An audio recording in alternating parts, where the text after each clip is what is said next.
it's a fact that was glossed over, or really nobody even realized it. But on Saturday's TKO 1 race, there were 524 entries.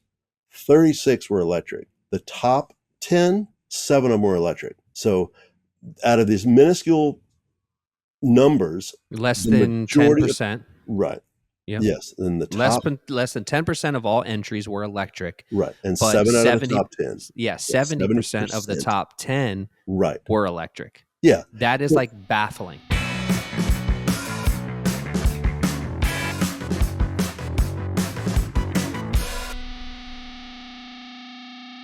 Dirty Bike Mike, what's up, dude? Welcome Hey, man, to how you the doing, Gear Josh? Shed podcast. I'm good, man.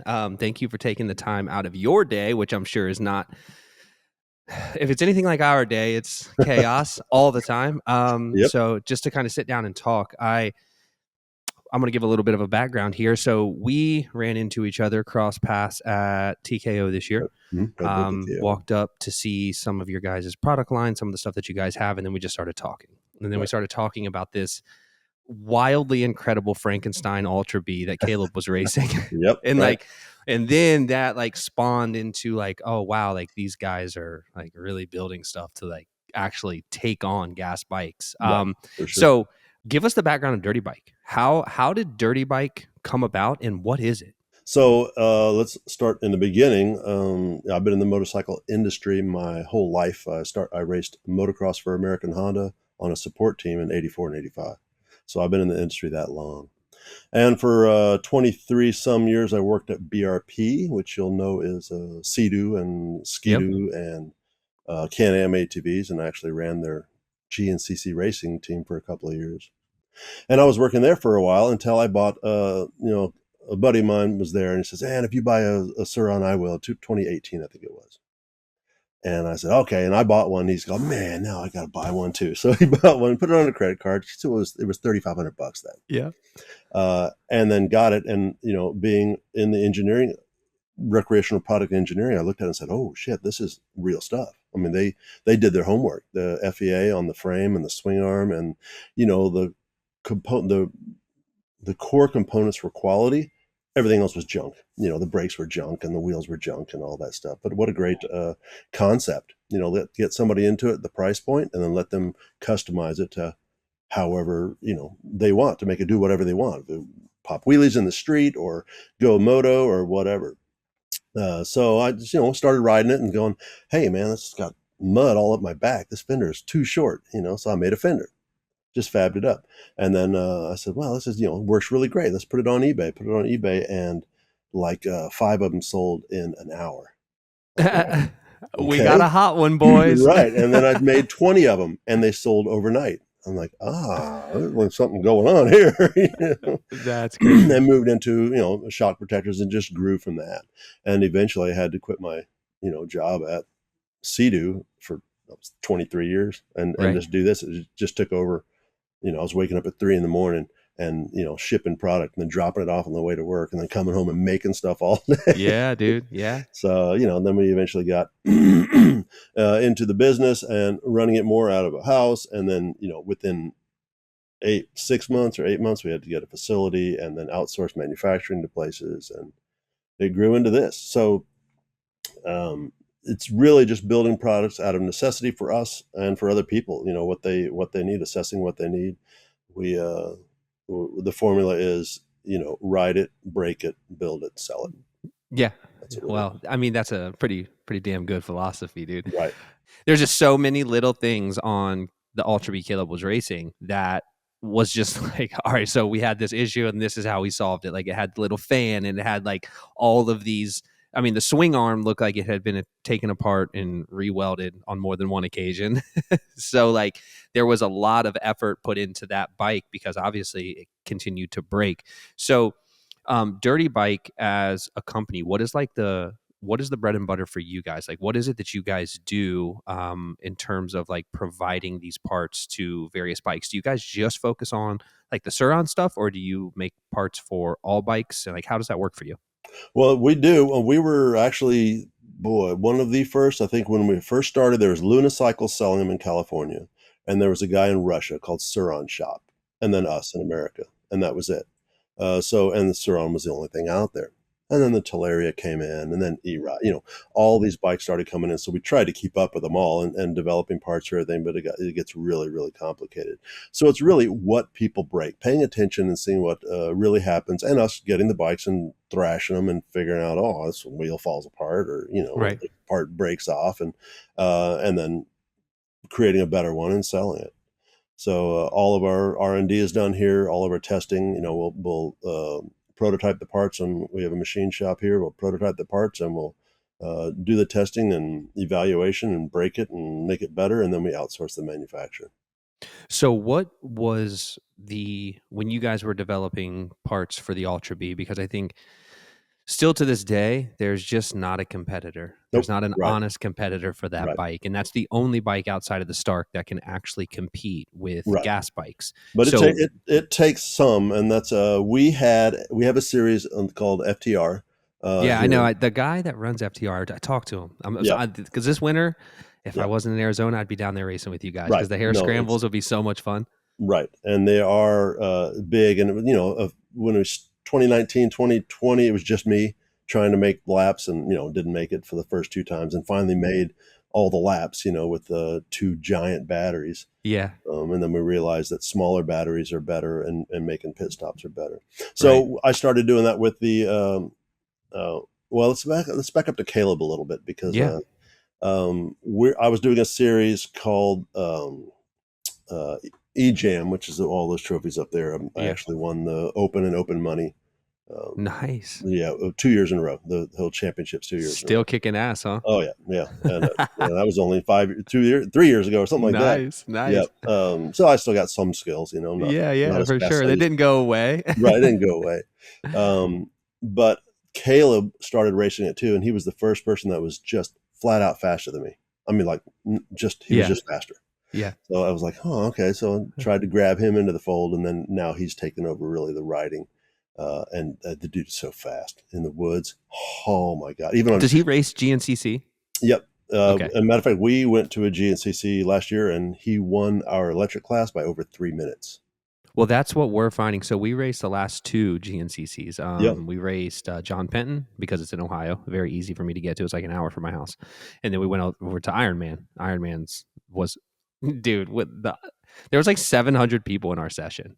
Like, it is chaos, right? It's So chaos. there's this. All right, so this is something I have to say, because it's kind of a funny story. So we're all there. My son, way faster than me, right? He races moto. He does 125, 250. He's good. He's really good. And I do it for fun. Like, it's a hard endurance race for me, and I just want to finish. But we're sitting on the line, and there's like my son and myself, Ultra B. There's another Ultra B. There's a Stark Varg. And then we're just kind of hanging out. There's another bike there. I forget what it was. And then this guy just pulls up on an RFN, right? And I'm like, what? Like, that's just a straight, like, it's not a common bike. Like, Right. like Exactly. RFN's not the most popular bike. So we're sitting there, and the guy pulls up beside me, and we're talking, and he's like a super nice guy, younger guy from Tennessee. He's probably late 20s maybe. And we're talking, and like, we know the same people. Obviously, he got the bike from Cal, who allowed him to race the bike and send it to him, whatever. So I'm like sitting there, I'm like kind of checking the dude out, and he's like, he's got on Fox boots, but they're brand new. They still got the price tag on them. Like, he forgot to take the price tag off the boot. And I leaned over to my son. I said, listen, bro, this dude's either going to be absolute garbage, or he's going to roast everyone. Right, It's one of the two. There's no middle ground. So they finally pull the string, gate drops, whatever. We all take off, and this guy is effing gone, bro. Okay. And like, he's into the first corner. He pulls the whole shot. My son's trying to chase him down. And like, eventually the bike failed, right? It just didn't, like, whatever happened, it happened. Yeah. So the bike fails, and my son wins. And like, but it was just funny, because it was like, he was like, yeah, I raced GNCs back in like 2016 or 17. I'm like, oh, okay. I'm just like, this shit's not adding up. Like, I've never seen you. I don't know who you are. An RFN just shows up, and this is clearly like, and you're gone. He's gone, dude. It was so crazy. Anyways, but the GNCC racing, like, I know it's demanding, so, and I don't know why, and you're probably familiar with this, but I don't know why in the GNCC class we race the afternoon session, 10 a.m. session, because it's 2 hours. You would think they would put the electric class with the hour and a half session that starts at 8 a.m. just simply because it's an hour and a half, and that traveling that much Mhm. distance is difficult. And to your point, what you said, what I have found is, so I have a 24 and a 25. My 24 has a big 80 amp hour battery. It feels more planted on the trail. I love racing that through the woods, but I really like the lightness of my 25 with just the 55 or 60 amp hour battery, whichever one happens to be in it at the time. It's nice to lose that 10 or 15 pounds and just be more nimble when you're picking the bike up or whatever it is. So that's something that I have noticed too, that I prefer. I'm going to go back to having two batteries probably versus just having one big 80 amp hour battery. Is that something that you mentioned that? Is it Oh something yeah, you guys have seen Caleb too? wouldn't ride it. He hated it because before we got Sarah suspension, it would just change the dynamics, the ride height of the bike, and the bottom resistance, of course, because we change batteries every lap. Matter of fact, GNCC 2 times per lap. Really? We'll get into that later. Yeah, yeah. There was a reason for that, but we run smaller batteries than stock, lighter, so 8 pounds lighter than stock Okay. So how many because amp hours are the batteries that you're racing? Like oh boy, I don't even know. I 40, think they're 35? like stock 45, but Okay, they're cool. lot smaller, and lighter. Uh, Okay. well, let's see. Maybe it's a little less amp hour, maybe 38 or something like that. But Yeah. we were like all of our FTRs and stuff. We were removing the batteries at about 60% usage. Oh, Because really? that last 30% is where the heat comes from, and the Right. heat is what destroys. That's interesting. Walk me through Yeah. that. I've never heard that before, and obviously that's why Right, you're here today, because your knowledge of this on a level that is so much bigger and deeper than what most people right, understand. Like, right. walk me through that. Well, that's the part of the whole thing where we trying to get things done, and heat. You're always battling heat. We're in Florida where the sand is deep and it's 100 degrees and it's Right. 100% humidity. It Right. is gnarly conditions. There was something about the GNCC I wanted to say, but yeah, we'll get to that. So we started racing that, and again, having somebody faster. A lot of these stuff, like I don't offer it. I just now started offering the swing arm repair Yeah. because most people aren't going to need it. Right. The cooling system that you looked at Yeah. everybody thinks it's so great and cool. I don't offer it because nobody needs it. Yeah, you could sell it and people can look at what I got, but I don't even overheat the bike. Caleb, less than a lap. It's the fans on and he overheated it. So we'd overheat things like that. So the battery was one thing. It would get really, really hot. So that's where we started swapping every lap. It's really just we could maybe make 2 laps on a stock battery, but it creates too much heat, and we don't want to So damage the why stuff. does so much heat come from the lower 30% of the battery? The cells are working harder. The voltage is going down, the amperage is going up when it's Got discharging, it. and Got it. amperage is what causes the heat. Okay. So getting those in, and we've got our pit stop down to 15 seconds. So Crushing it. yeah, because like we can do it faster than the guys can put gas in their gas bikes. Right. Of course, we have to stop every lap, but Yeah. we're still in the top 5 overall for the day. Right. What you'll find is that it's an endurance. It's a marathon, not a sprint when it comes Definitely to the GNCC. right. No Stark can complete it. So like I'm always taking, I took third this time and I took fourth in the time previous. Now there's not a lot of bikes in there, so Right. it's not like some Yeah, huge accolade. exactly. But Right. at the same time, like these bikes can't go the distance. So it's really just like you have to stay on the bike on 2 wheels and manage your battery. Now on the last race, my 80 amp hour battery, there was a lot of field sections at Ironman. So that wide open throttle just wrecks your Oh battery, yeah, it kills it, sucks it down. kills it, sucks it down. And I can imagine in the sand, it's very similar, right? Yes. Because you're just Yeah. crushing through that, trying to like maintain traction and You speed. got it. And then stick a MX-14 paddle tire on there. Oh my god, it's Yeah, and much you're worse. just blowing sand Yep. everywhere. Right. And it's like it's funny because like the Stark on paper and truly is like a superior machine, right? It is a superior machine. However, like you're not able to you can't, there's no hot swap, right? So you can't like Right. change your battery. That's So it. like Once you're you done, you're done. Yep. you're done, right? And there was a couple of guys that pulled off on Starks, like they'll pull off in like 220 charge for like 10 minutes to grab a couple more percent and then try to finish.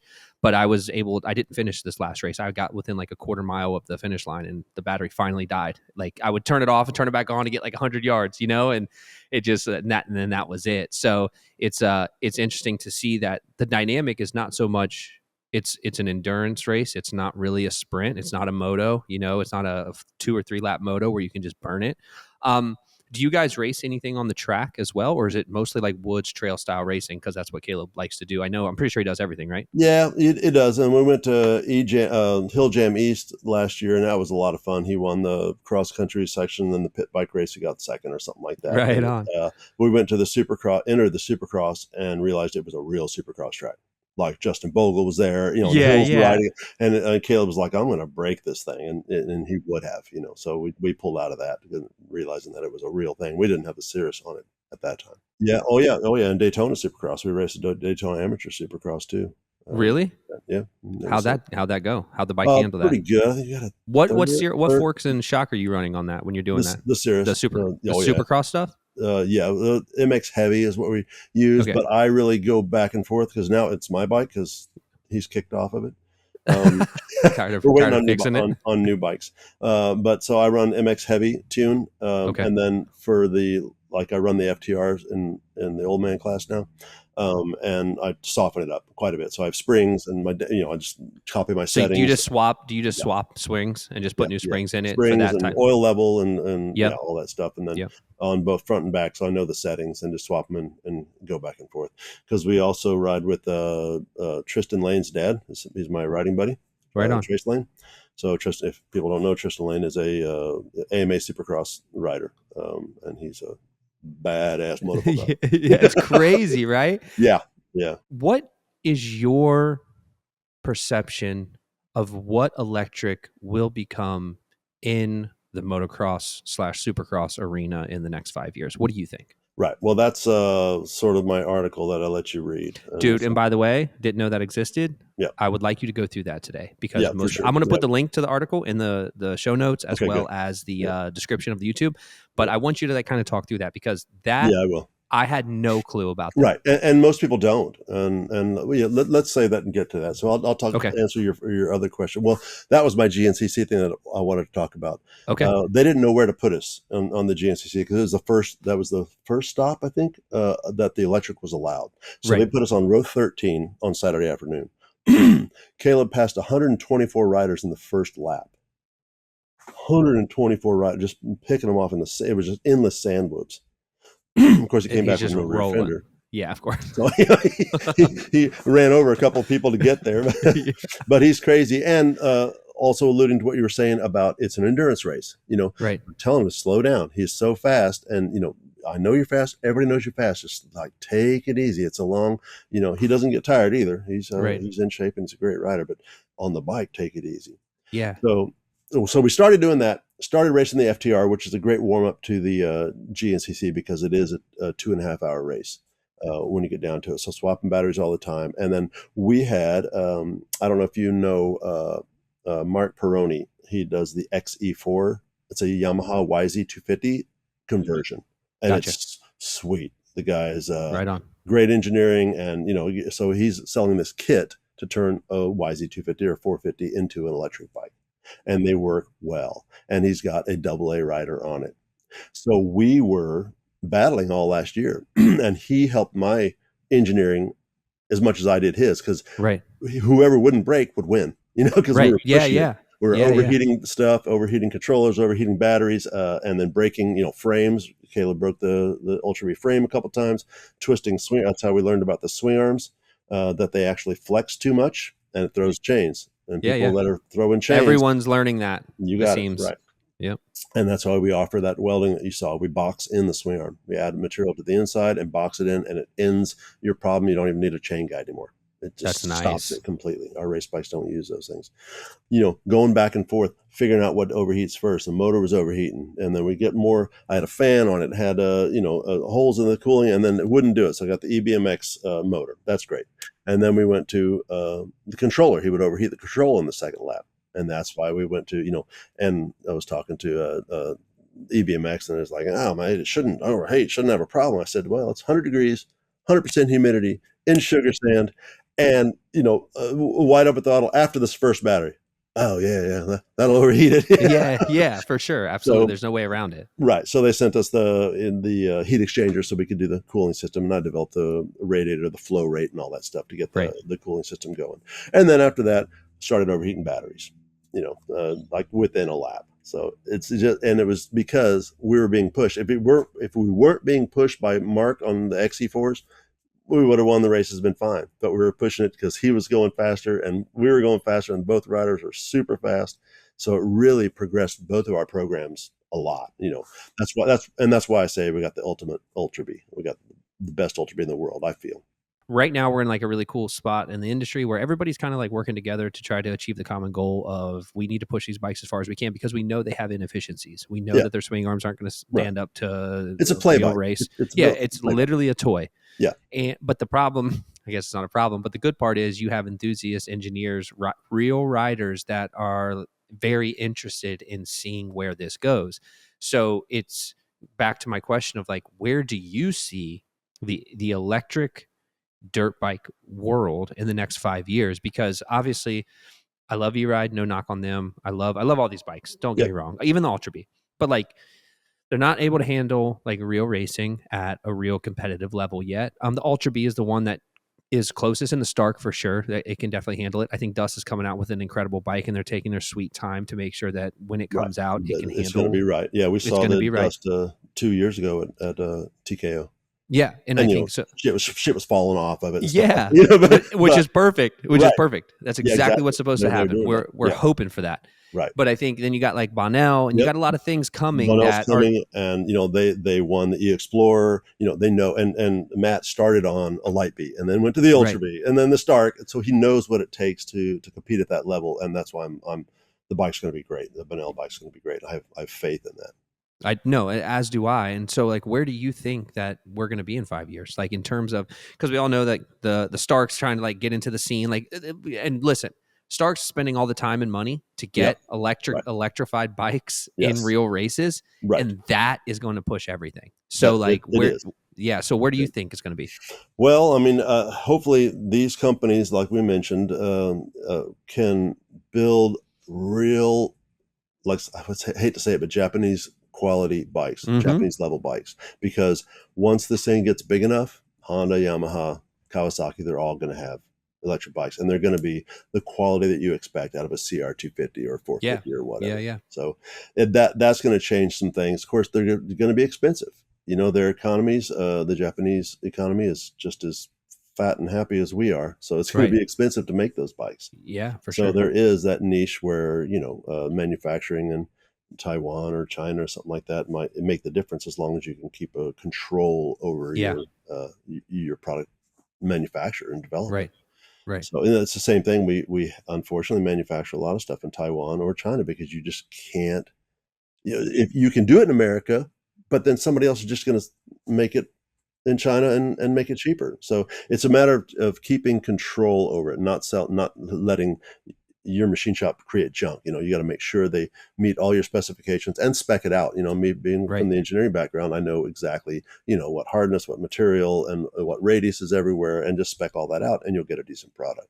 Right. But you have to know what you're talking about, and you have to be able to call them on it, basically. Right. Exactly. And refuse it when you. Which in the early days, when you got 100 pre-orders. Well, the early days they would send you the sample, and it's beautiful, and you go order 1,000 of them in production. It's like junk, Really? That's then you got to put each one on the lathe and fix it, or the mill and fix the problem. Right. That's the establishing relationships with good production managers over there. So let me ask you this. This is probably a great question for you. And then I want to talk about the TKO thing. Yeah. But chain driven versus belt driven. What's your take? I would love to stay on a belt.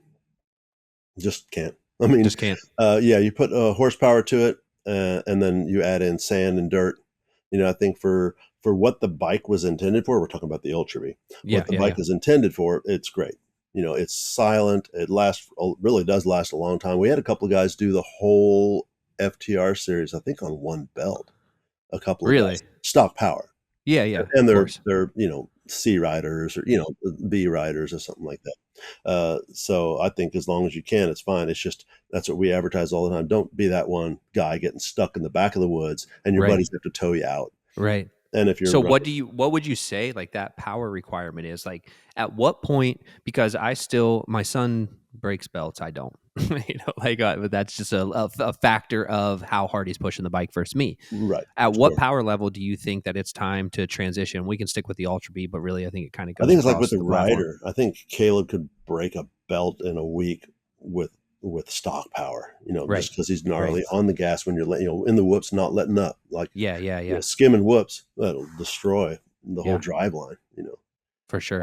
So it all depends. That's one of our probably our biggest product right now is chain kits for everything. We sell them for So everything. do you think it's like a necessary upgrade? Because I've always been like on the fence about it. I know it creates more heat, right? Right. So like Yeah, yes, a little bit more heat. You have to make sure, and we can talk about that too, because all these people looking like 520 kit is a mistake on an Ultra. right. It's just wrong. People just think, oh man, I need a bigger chain, and Yeah, yeah, yeah. that's more heat. The plates have to travel more, creating more heat, and it's going to fail sooner. That's So why what size chain would you put on an Ultra B drive?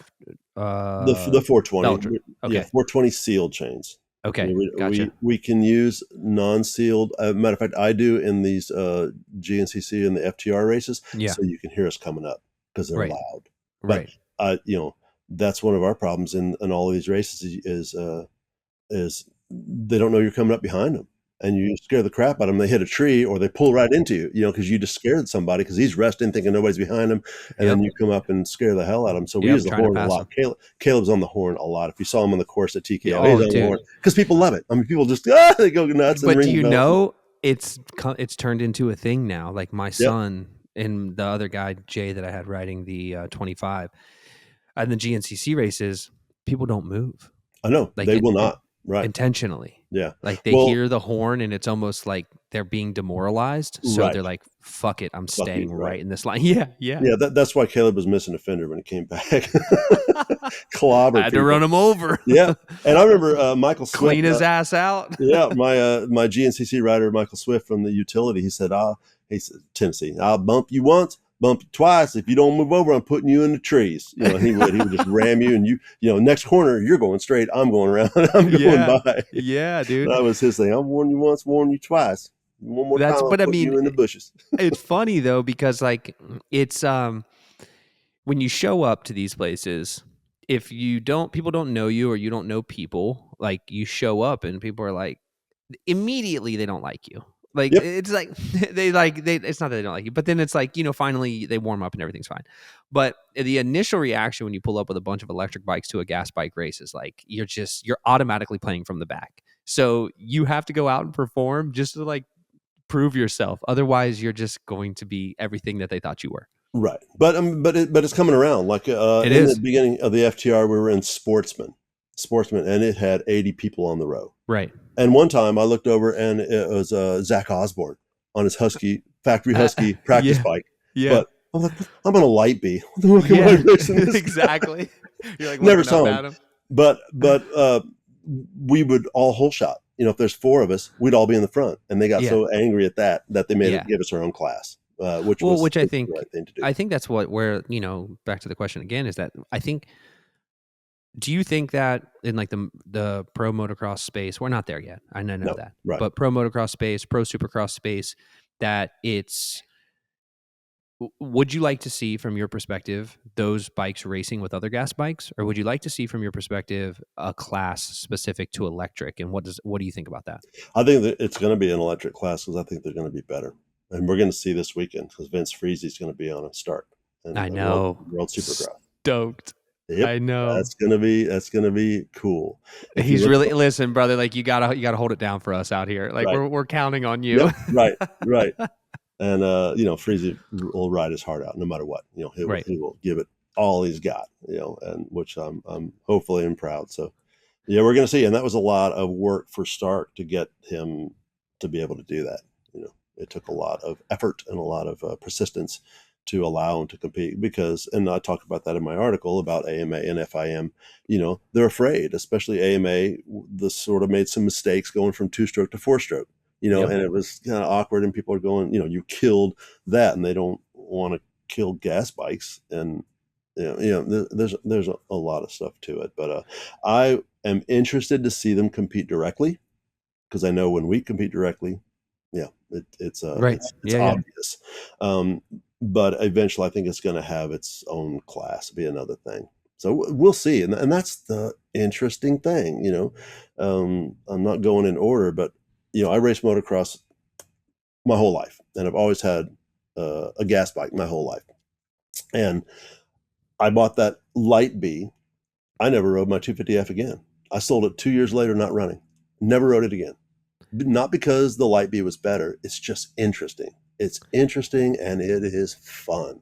And it's easier. Yep, it's And for easy. whatever reason, like you just go out and get on. There's so many people that have bought bikes from us that Right. come back and we see them wherever and they're like, dude, it's just like Yeah. what I tell people is that it's not that we're trying to replace the gas bike by any means. This is just in addition to. But Right. what you will find is you will ride your gas bike less because you Right. have so much more opportunity to ride the electric bike. You got it. Right. Like you can just go home and hop on your bike and go. Like we had, what did we have this Sunday? Had a bunch of people over, put in a new like mini supercross track in the backyard, and we had like 8 or 9 guys over.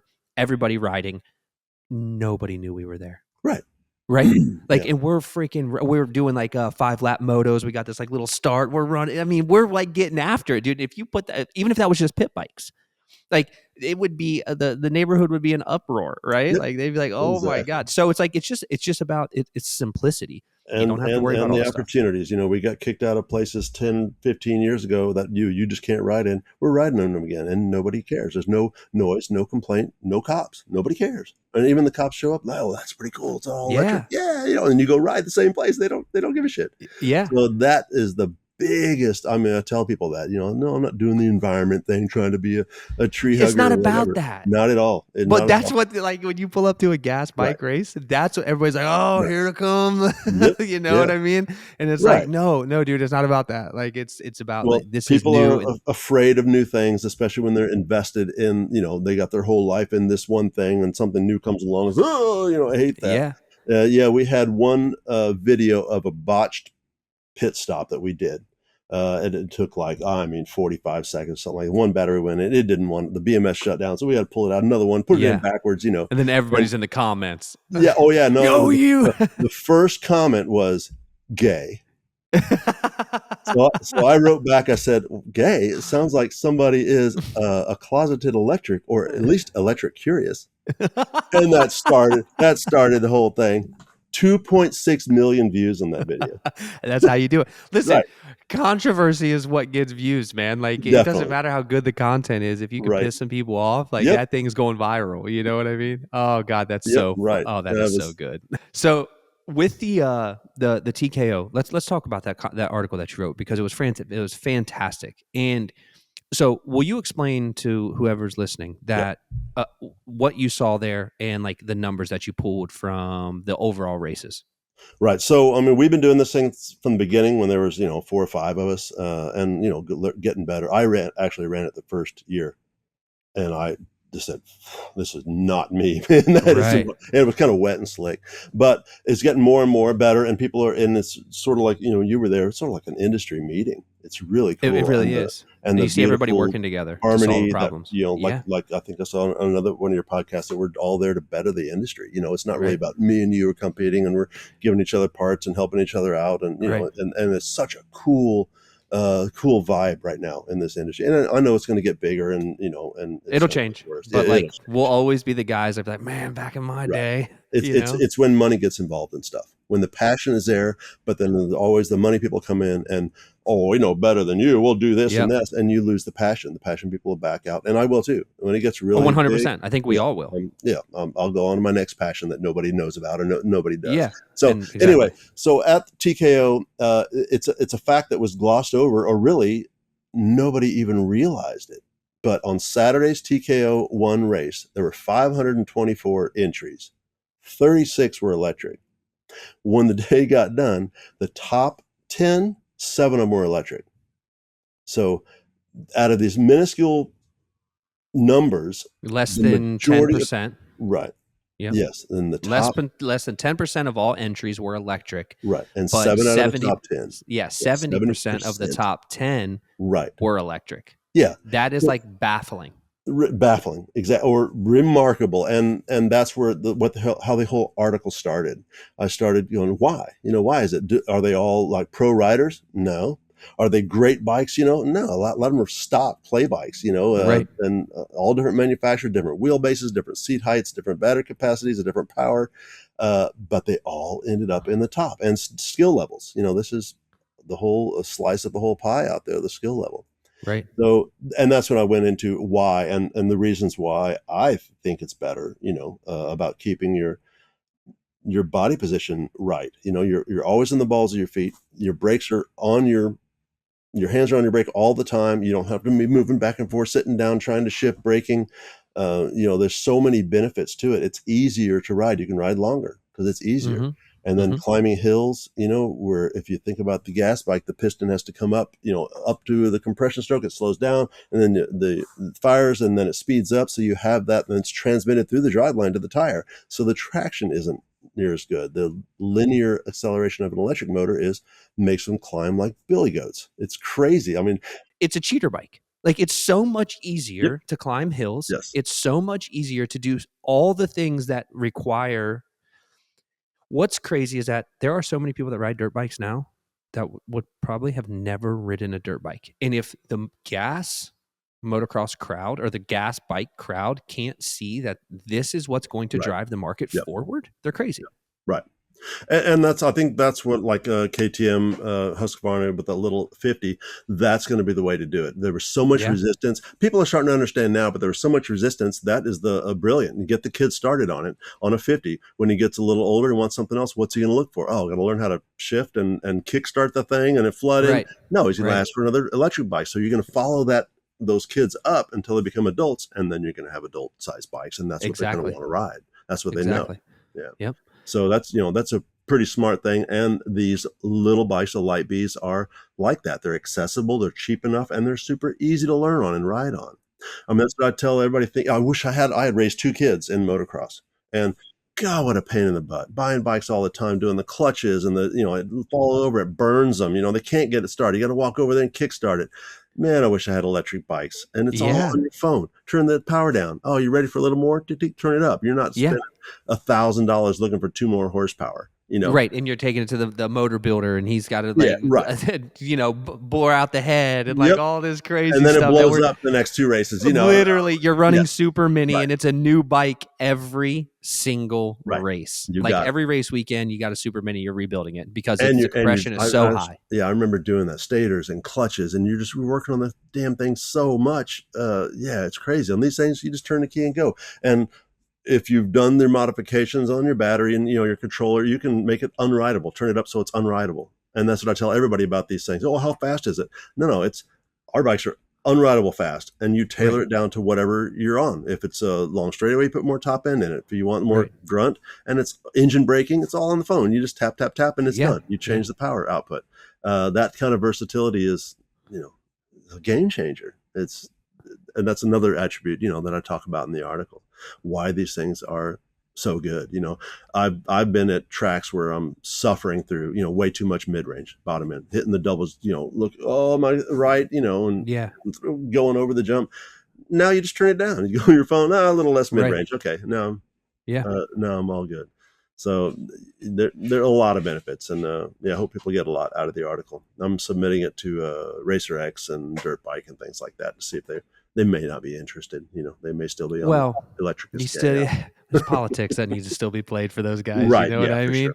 Yep. But it would be cool to see something like that because that is undeniable evidence of Right. where things are going, And and that's that's what's important. right. And that's why I started. You can't refute that. I mean, a little 10% of the riders were electric, and 70% of the top 10 were. That's Yeah, crazy. and they were just people you never heard of. No, Just you never did. right. So with Dirty Bike, like you guys have, I mean, how long have you guys been doing it? Like how long have you guys been in the space? 2019. I Okay. really started 2019, and So from the beginning. making little stuff. And really, as a manufacturer, our retail, I had really had the assumption that I was just going to be a manufacturer and sell to people that will sell the product, Right. as I don't have that much retail experience.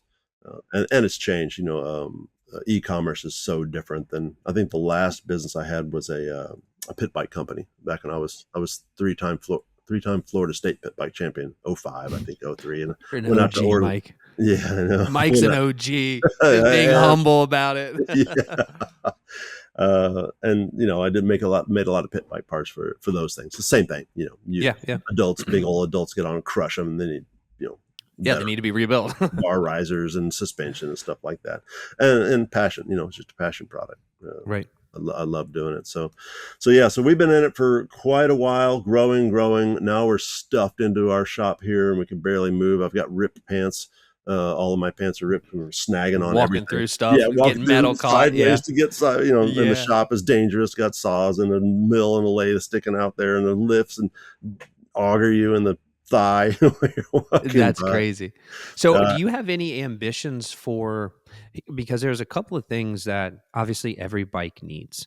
I don't know what the manufacturing cost is or if it's beneficial, but swing arms, we all talk about it. We all know that that's the weak point of these bikes. And I think with a better swing arm across like an e-ride, I'm looking at a couple of them right now. Right. Like they're all the exact same. So Yep. you could just literally make one and it could work for 4 different bike types and Yep. that platform. Right. Where do you see, like, do you have any ambition to like take that on? Like where do you think that's going to go? Well, let me tell you some of this. I've been screwed a few times, where these things change so fast.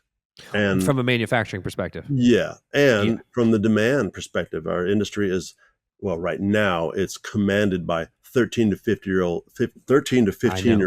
wheelie I poppers, I know, and bro. the next bike comes out, and even if it's perceived to be better, nobody gives a shit about the bikes before it.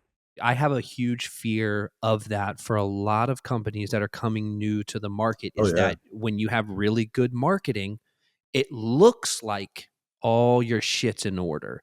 But then the bike comes out, or you have production delays, or you're dealing with broken parts, or whatever that may be.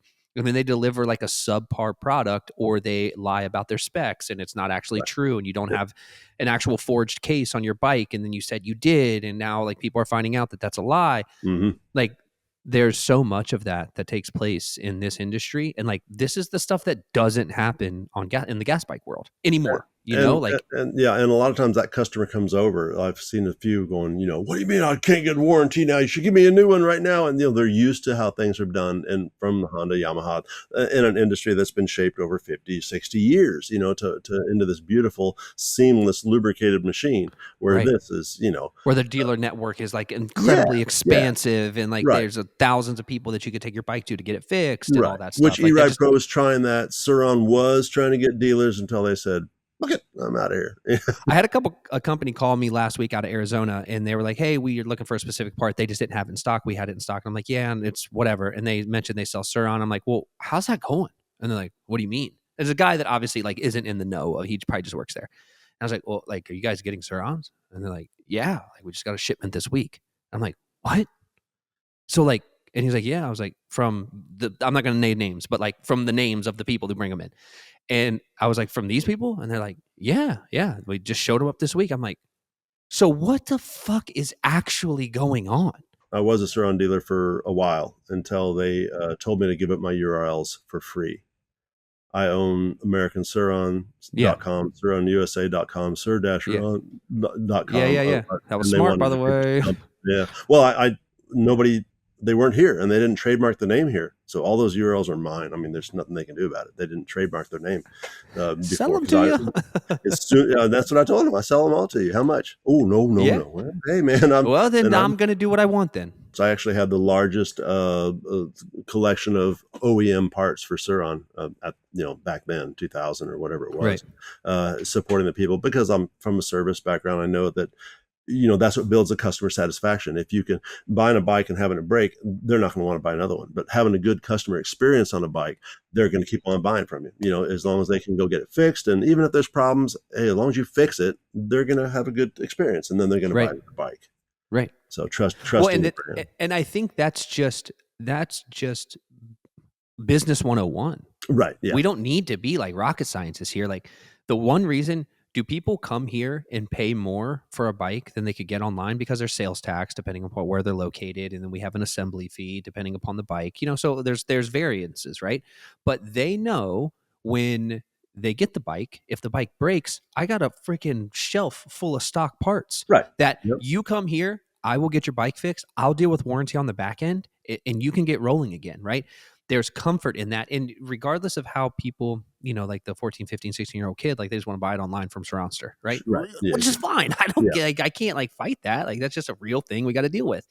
But at the end of the day, like, I'm not saying that they will do something that is like, or they won't service their product or they won't provide warranty information. I'm not saying that. But if you could walk in the door somewhere, I'm still like, I'm 39. I know you're probably 42.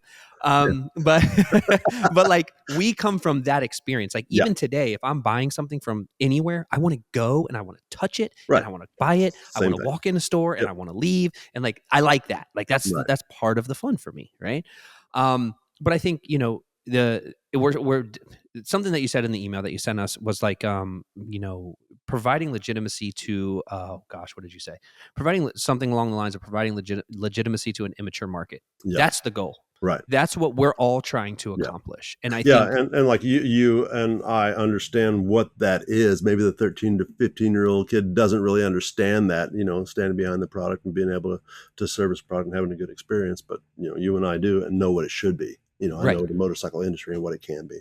My belief is that over the next 24 months, you're not going to be able to get away riding these in the street anymore. Yeah. Like, it's just not going to happen. So Right. what's the natural next thing? Those kids are Yeah. going to get pushed to dirt. To dirt. And when they do get pushed to dirt, because they're not going to want to give up riding their bike, which I am a full supporter of, Yep.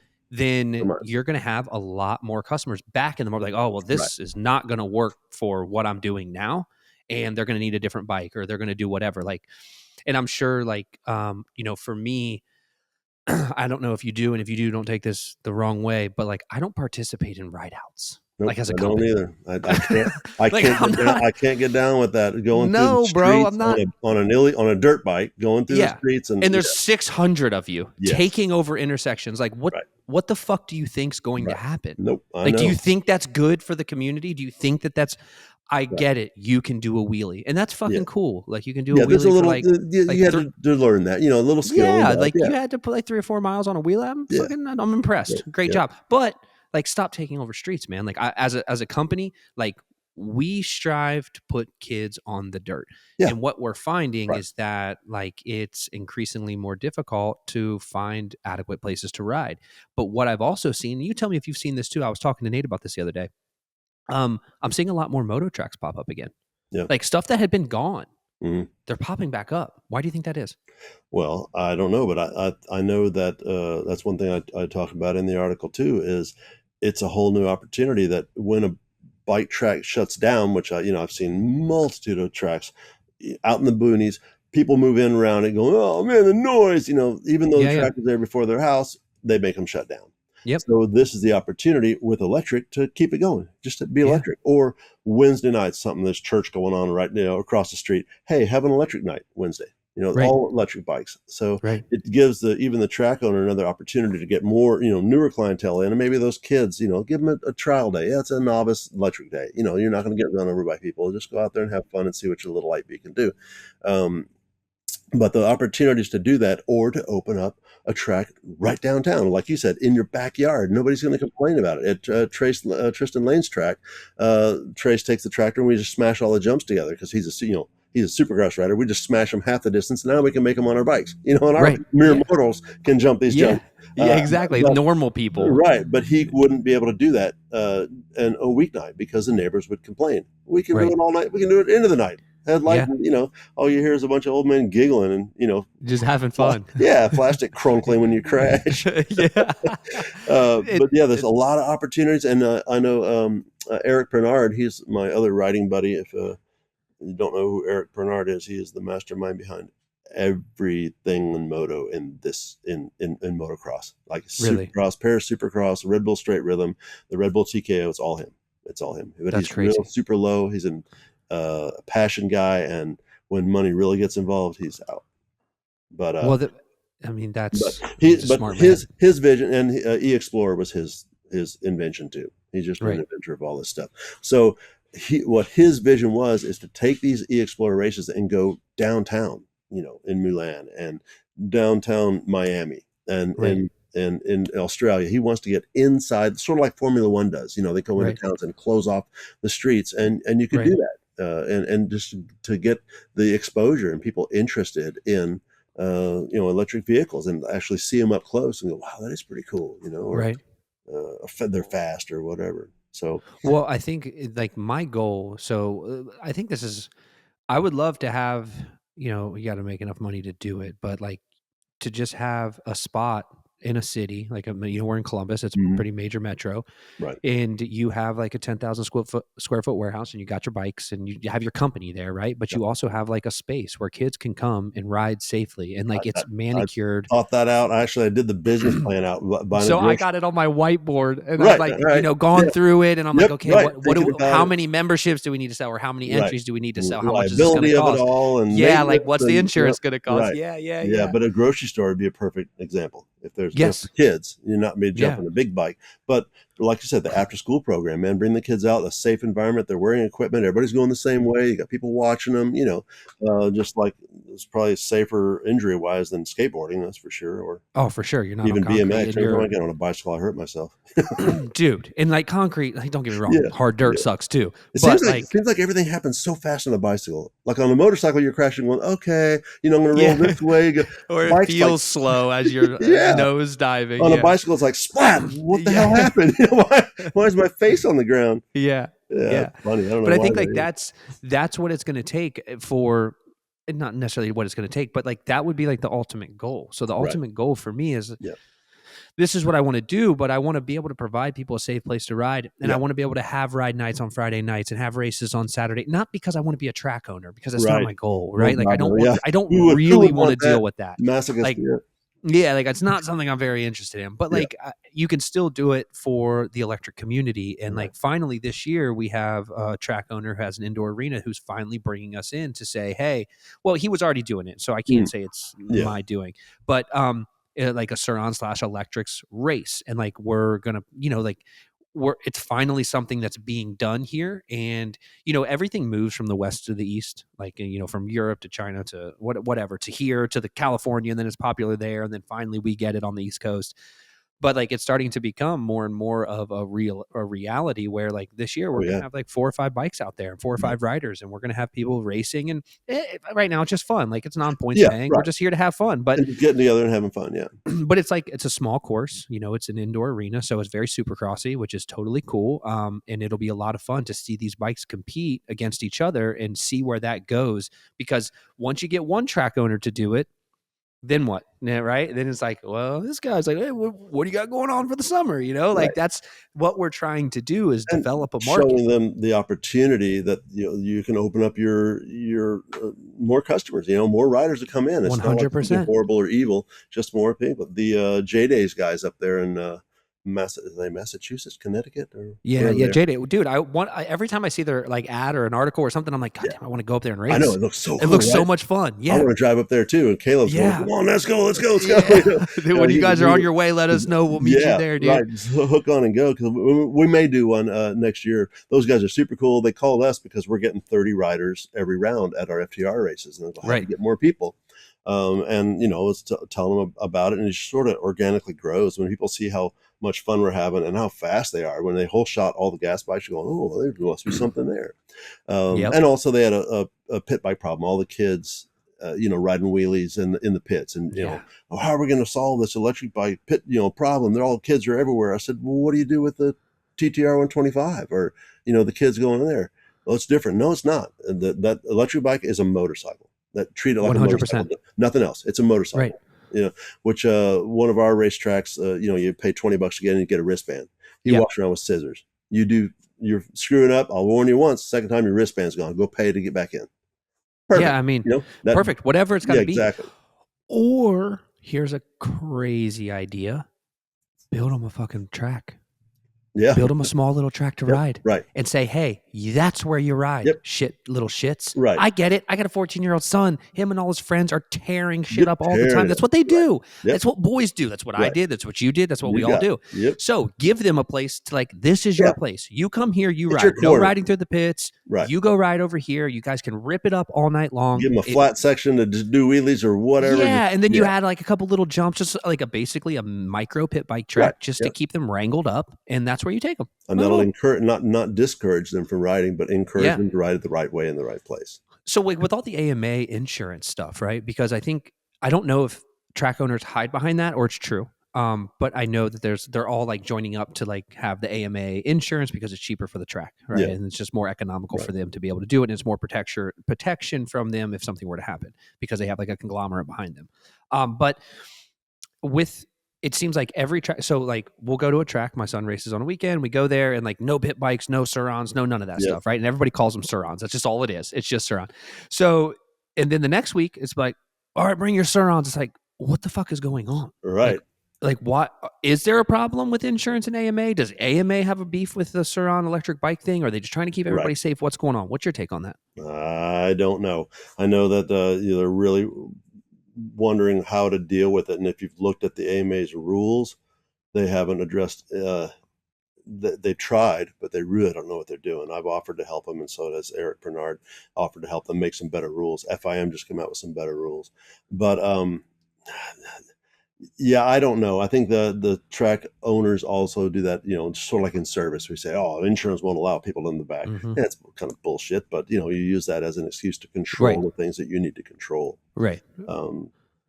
But I don't know. Not having pit bikes at all, because same thing, GNCC, you've seen that. Yep. Nothing. Oh, dude, No, they're like unless it has pedals, Nazis. you can't ride it. Yeah. Which It's kills us inc- because that's how we get batteries back and forth to pit stops, and we had to have Well- 2 of them at our GNCC. But like now, mind you, you can ride an electric mountain bike Yep. that goes like 35 miles an hour. Exactly. Like Or I mean, quad, I get a quad that's can yeah, or yeah, golf cart like that goes. It's just because they got pissed off and they can't control these kids on them, so they said no more.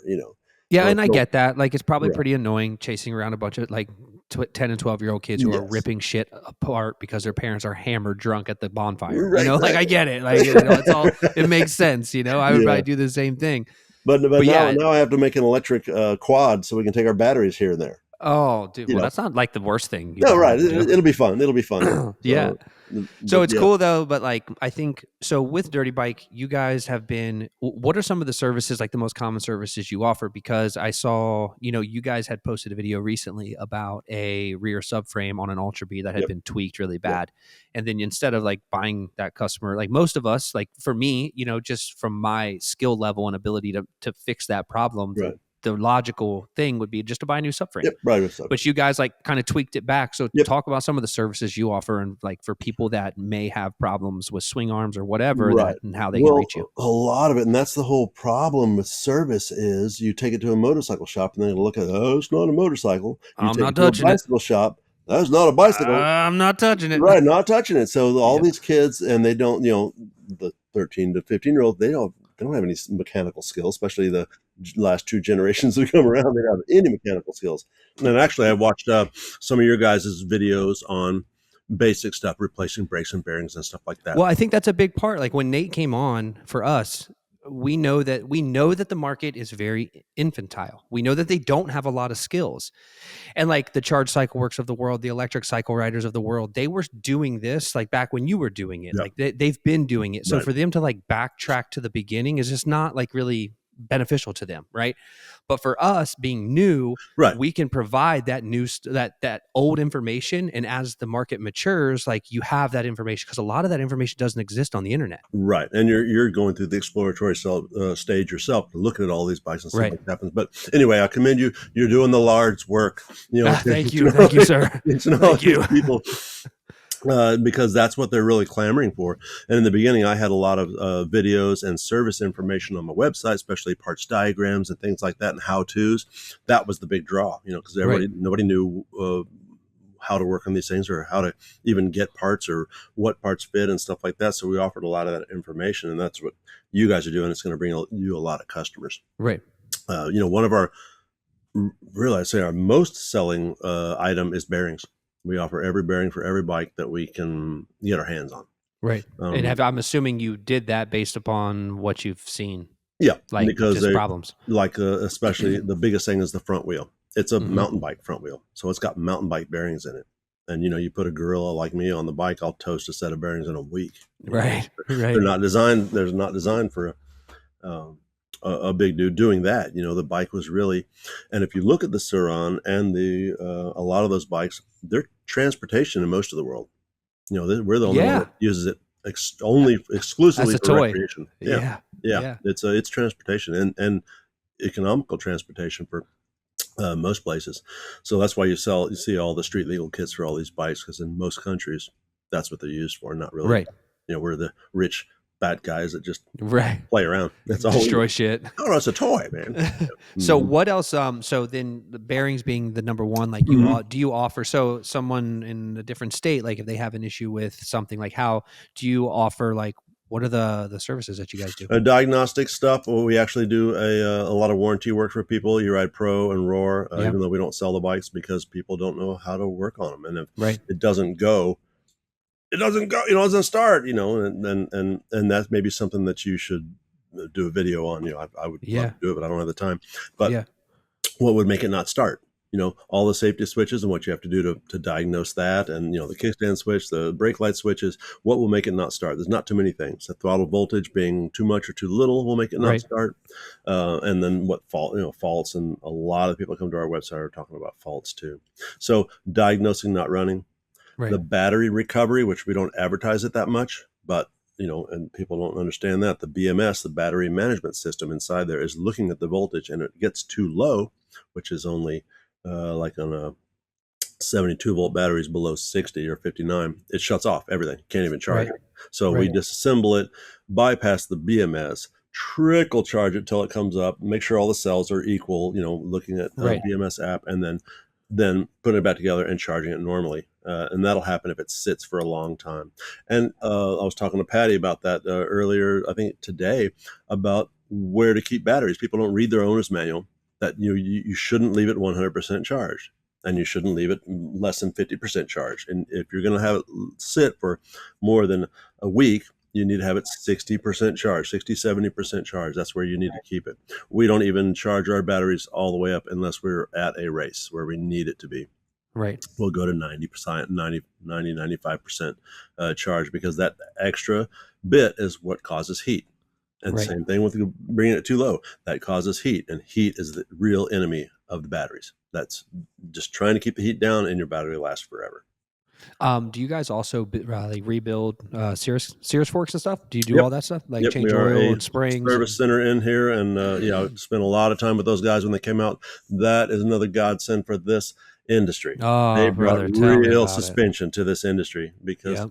before that, I was on I had a Fox Float 40 on my Lightbee, which if You and anybody knows, everyone else, brother. yeah, and I destroyed 3 of them, and those things are $2,000 a pop, and they changed it so much. 3 years later, you can't get parts for it.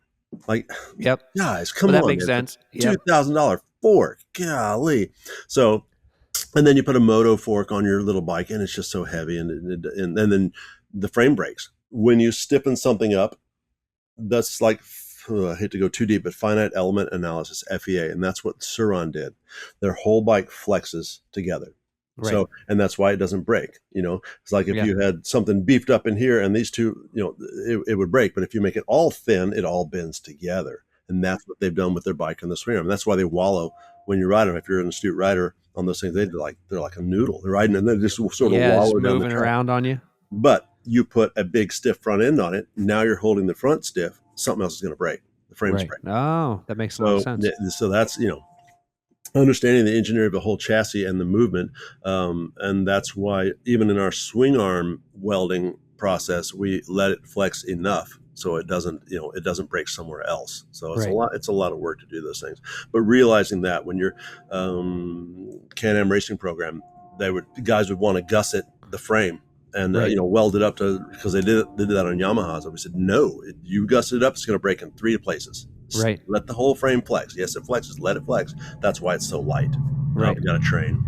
That's We okay. got to warn you that. It's all good. I heard that thing come from a mile away. Mhm. Well, listen, man, I think all the information, it's awesome to like just talk to people Yeah. because you put you guys in front of customers. You guys offer a lot of services that nobody else offers, and you do a Right. lot of things that nobody else does. And I think it's important that people understand where they can get their bikes fixed. Or a lot of times for us, like we get a lot of calls, and Nate will he will attest to this because he takes a lot of them.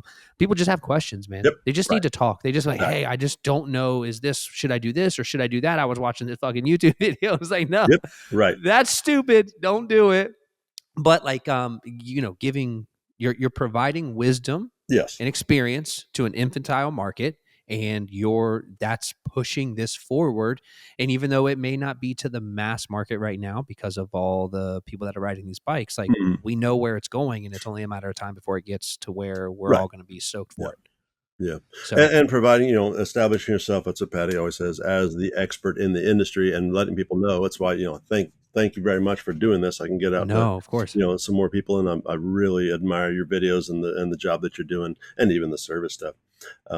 That, developing your expertise in the field, will help yeah. customers come trust you and trust your brand Right. and come in and buy stuff. And we do answer the phone when it rings. And, So do we, and like, yeah. and that's what. So like Yep. on a lot of the stuff we put on our site, like if you call, someone answers. Someone answers. Right. Yeah. And Like, we and have that's it. the one thing about the market is like you called it. Like most people don't even have a fucking phone number on their I know site, that, brother. right? They don't, or It's where like, they're located or anything like that. Yeah. yeah, they're just But like hiding. It's then like, then dude, give it's me Jim Bob out of his apartment, that yeah, you or they may drop actually shipping know everything. their shit, but like they just don't want to deal with customers, which that's not, you can't have your cake and eat it too, dude. Like you got to answer the phone, and there's a couple big companies that I buy bikes from that don't have a fucking phone number, and it Yeah. pisses me off to no Right. end Exactly. because Yeah. they want like, well, just email us. No, just pick up your phone. It'll Right. take 2 fucking Yeah. seconds. I just, real simple answer. And 2 seconds and they Yeah. won't do that. So yeah, I we know. do, because a lot of our customers are knowing customers. We don't really cater to the wheelie popping kids. We should. That's where the money is.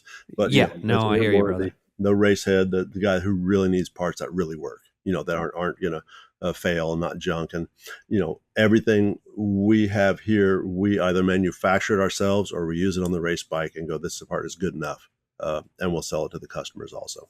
And Right usually on. with our modifications and stuff like that. But we do get a whole lot of calls thinking that we're Surron. No, but warranty, because That's AmericanSurron.com. kind of fun though. I sort of did that to myself. Yeah. But yeah, they'll call up. And most of them are probably Surron, just putting people on the phone. Like, call these Right. guys. They won't give us the URL, then we're gonna call them. Yeah, I think I have been messed with a few times like that. Yeah, Oh, that's poking hilarious. me in the ribs. But hey, it's just fun, man. This whole industry is fun, and it's exciting that you're not just trudging through the path, that we're clearing pathways. We're knocking Yeah, bushes dude. over and getting bit by the rattlesnake. Yeah, man. And it's like, it's so much fun to ride electric. It really is. And it doesn't take away from riding gas. That's a lot of fun too. But Right.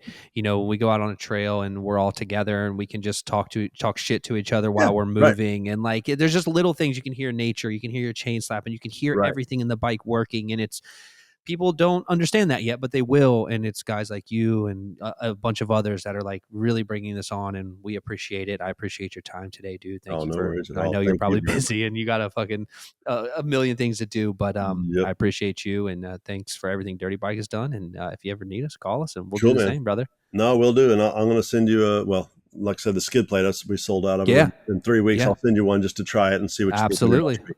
I'll throw that bad boy on right away. 4 years of development, 4 years of TKO development. Yeah. Some would say that's overkill. Right. Well, and actually our first and second and third prototypes are still on my friends' bikes. They weren't crazy. destroyed. They just moved and they're beat up. Yeah. You got to get rid of them somehow. Right. Yeah. Anyway, all right, Awesome, Josh, dude. thank you very much. Hey, I no worries, appreciate dude. it. And yep, we'll talk to you soon. Have a great day. Yep. Later, brother.